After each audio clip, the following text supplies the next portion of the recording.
donde el tinte o el desarrollo y el análisis por lo menos es propio y de algunos compañeros, el gobierno hace muy poco en derechos humanos y a contramano de eso hace mucho en detrimento de los derechos humanos.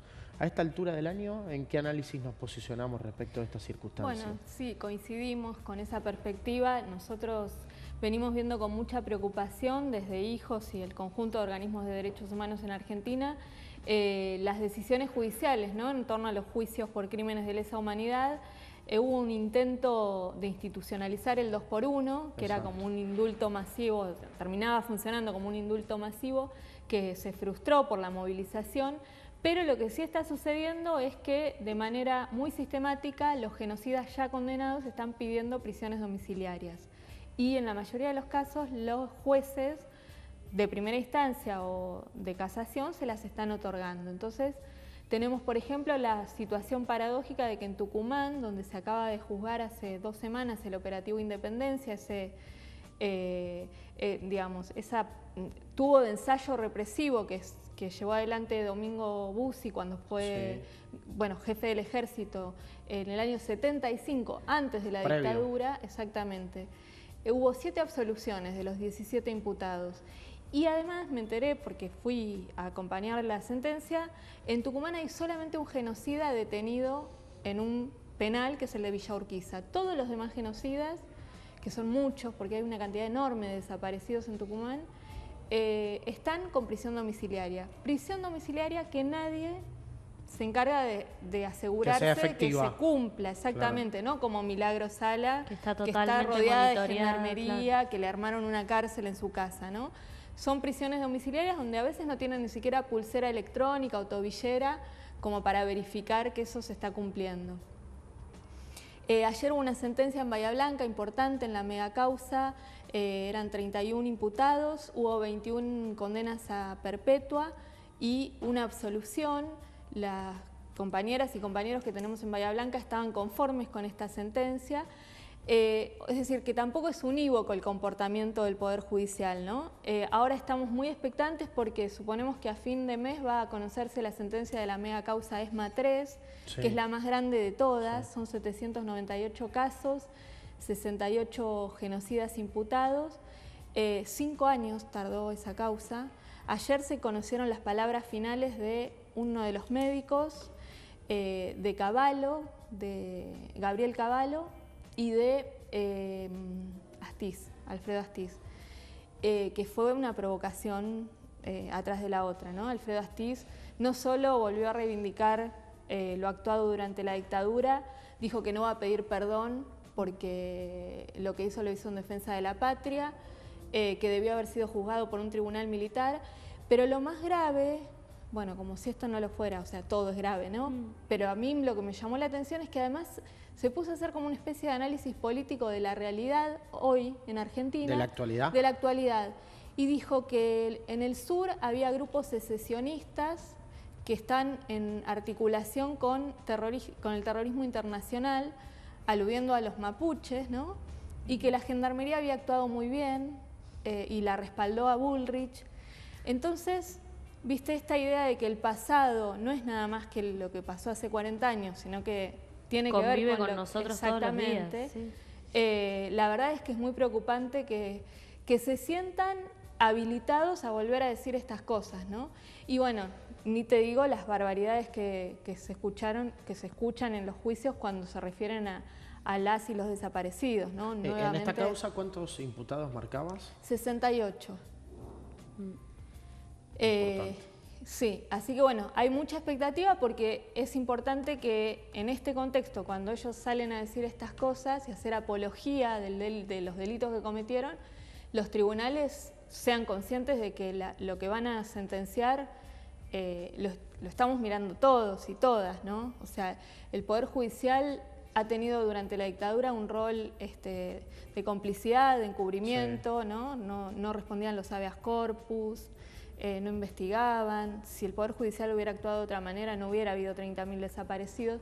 Tiene ahora con los juicios por crímenes de lesa humanidad la oportunidad reivindicarse, y la verdad que no todos los funcionarios judiciales lo están haciendo, ¿no? Y con una relación, digo, en la actualidad se puede traspolar a otros años y a distintos gobiernos donde la brecha entre la disposición judicial y la disposición política o el ejercicio de cada uno en su plena autonomía hoy queda muy finita y están comprobados distintos casos, ¿no? Sí. Y las acciones desde la justicia hacia el terreno político, digo, en cuestiones de derechos humanos a lo largo de este año se han visto muchísimo. Sí, absolutamente. Bueno, se habla de la neutralidad, ¿no? De que el Poder Judicial es un poder que está por fuera, que debería ser así, en esta idea de la división de poderes, pero la realidad es que los jueces, lo que nosotros vemos es que son muy sensibles al llamado clima de época, y bueno, y si vos tenés un ministro de Justicia como Germán Garabano, relativizando en el contexto de los discursos negacionistas del gobierno hasta el número de los 30.000 desaparecidos, y bueno, de ahí para abajo, ¿no? Eso también genera como espacios para que algunos jueces que pensarán eso y otros que tal vez no, se sientan conminados a actuar de esa manera. Igual para mí no lo justifica, pero claro. En La Plata tuvimos a Rosansky, que es un juez impecable en términos de cómo juzgó crímenes de lesa humanidad, y fue a juicio político y tuvo que renunciar, ¿no? Las presiones no son fáciles de soportar, digamos, porque todos somos personas, tenemos nuestras vidas y bueno, y cuando te enfrentas a poderes tan potentes y tan articulados, ¿no? Son los medios de comunicación, es al interior del Poder Judicial, y bueno, y la realidad es que van logrando esto, ¿no? De todas maneras, el panorama yo no lo veo totalmente desalentador. Somos el único país de América Latina que juzgó su dictadura, ¿no? Los crímenes de la dictadura. Seguimos siendo un emblema a nivel internacional. El modelo argentino, el paradigma argentino de derechos humanos se estudia en otros países del mundo y seguimos haciendo los juicios, ¿no? O sea que todo eso es valioso y es producto de la lucha del movimiento de derechos humanos y de las organizaciones, por supuesto, que acompañaron. Sí, lo importante que es, ¿no?, destacar ese activismo que viene desde el primer momento hasta hoy y continuará reclamando y haciendo justicia, porque si no, digo, en un montón de cuestiones que tienen que ver con los derechos humanos se hubiese arremetido mucho más fuerte en estos últimos 2 años, sin dudas, porque intenciones hubo, y a veces uno no sabe si creer que quieren borrar las huellas de la dictadura como si nada hubiese pasado, o si se están ensañando con ese pasado y como riéndose en la cara en un punto, porque a veces parece una tomada de pelo. Sí, a veces es una tomada de pelo. Mira, en esta megacausa que les contaba de la ESMA, hubo un abogado defensor de los genocidas, Guillermo Fanego, que estuvo 6 meses íntegros alegando. O sea, hablando en nombre de sus defendidos, durante 6 meses, audiencia por audiencia. Lo único que sucedió en esa causa fue que él habló, iba con unas carpetas así, analizó la historia de la humanidad desde su perspectiva de los 2 demonios. Claro. Y vos decís, para los que estamos esperando sentencia es una tomada de pelo. Una provocación constante. Sí. Claro que sí. Y en este contexto, ¿qué lectura tienen, digo, desde la participación, desde el propio desarrollo, hacia los jóvenes? El otro día lo hablábamos con Pérez Esquivel y él tenía la lectura de que la juventud hoy le da mayor fuerza a ciertos derechos que parecen estar en cimbronazo por actores políticos y que la sociedad ha asimilado, que ya no son propios, digo, en la bandera o en la gestación y en el propio desarrollo de agrupaciones como sucedía hasta años atrás, y allí empezar a encontrar una nueva historia argentina, ¿no?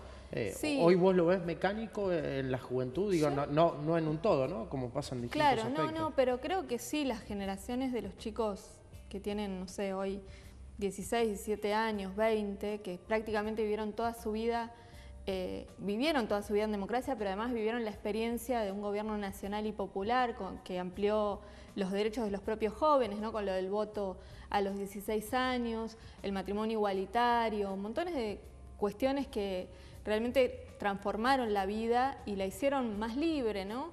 Que digo, las juventudes en general son más sensibles a esas cuestiones. Yo creo que ellos las tienen muy incorporadas y no las van a resignar, ¿no?, tan fácilmente. Lo vimos en las tomas de escuelas en Capital Federal, donde, digamos, vos escuchabas hablar a los chicos y a las chicas y tenían clarísimo lo que estaban haciendo, te argumentaban por qué estaban ahí, con qué se estaban enfrentando, que la ministra no los había convocado a conversar sobre la reforma, o sea, están plantados, tienen las herramientas de la democracia incorporadas, así que yo tengo toda la expectativa en esa generación. Yo tengo hijos adolescentes que se criaron con esta historia y que entonces forma parte, ¿no?, del ADN generacional también de alguna manera, digo, de manera directa o de manera más indirecta, me parece, y bueno, y lo ves con la inmensa presencia que tiene el reclamo por Santiago Maldonado, ¿no? En las escuelas donde por ahí los docentes están atemorizados de hablar son los chicos, y los chicos chiquitos a veces los que sacan el tema, ¿no? No han logrado que se naturalice esa desaparición, que pase de largo, y eso me parece que también es fundamental y que habla de la huella que han dejado las madres, las abuelas, que hemos dejado todos los organismos de derechos humanos, en esto, ¿no? No naturalizar la represión estatal, no naturalizar que una persona poner en duda desaparecer. valores, ¿no?, sociales que en algún momento sí estuvieron en duda o en disputa por la realidad que se vivía, y hoy en día creo que está muy claro lo que va y lo que no va. Exacto. El tema es que no vuelva a estar en un terreno de duda para los chicos, por ejemplo, que se están formando como personas. Exacto. Que estén las cosas claras. Yo creo que están claras. El problema, me parece, es que como hay un cercenamiento en los medios de comunicación, por no hablar abiertamente de censura en algunos casos, a veces parecería, nos daría la impresión de que estas cosas no están pasando. Pero si vos, no sé, recorres las redes sociales y caminás por la calle y te vinculás por maneras que no sean una pantalla televisiva, ves que hay un montón de otras cuestiones que están sucediendo y que están muy afianzadas, ¿no? Así que, bueno, es confiar mucho en eso, en la movilización, bueno, la última marcha por Santiago Maldonado fue un domingo de lluvia, Sí. así todo, la Plaza de Mayo explotaba de gente. Creo que más allá de las intenciones que pueda tener el gobierno, el pueblo ha hecho una experiencia con la violencia muy dolorosa y muy traumática y nadie quiere que se repita, ¿no? Y me parece que ese es como un límite que cada vez que salimos a la calle por temas vinculados a los derechos humanos lo volvemos a reafirmar, ¿no? ¿Tienen registros o denuncias de actividades de parapolicías en la provincia de Buenos Aires y también de persecución a sectores jóvenes? No de parapolicías, sí de algunos, bueno, la presencia que se vio en las movilizaciones de policía de civil, Sí. ¿no? Pero en el marco de las movilizaciones, y sí la acción de gendarmería en algunos barrios del conurbano, como esta especie de monitoreo, de pedir documentación y detener gente, sí, hostigamiento, eso sí, y bueno, y también policial, ¿no? La policía bonaerense. Pero también hay como esto, muchas redes armadas de organizaciones, de instituciones, que inmediatamente frente a una detención, viste, esa información circula y como que se ponen en funcionamiento ciertos resortes y, por ejemplo, nosotros estimulamos que se empiece a llamar a la comisaría donde hay una persona detenida y eso ya hace que esa comisaría sepa que hay mucha gente que está encima de esa situación, que estamos al tanto, que sabemos que la persona está ahí. Y bueno, no ha pasado más que alguna detención que se extendió un poco más y que sí, después por ahí inician causas penales, ¿no? Hasta el momento eso es lo que nosotros venimos observando.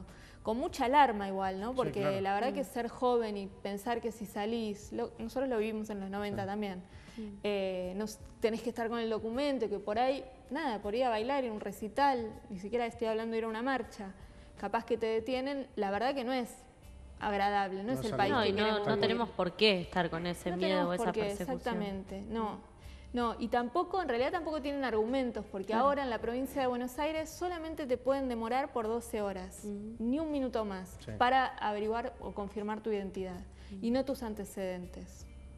Entonces, bueno, tratamos de hacer circular esta información, de que de hacer valer los derechos, los que están escritos, los legales, digamos, y de generar sobre todo estas redes, ¿no? Cuantas más tramas de apoyo podamos construir, más protegidos y protegidas vamos a estar todas y todos.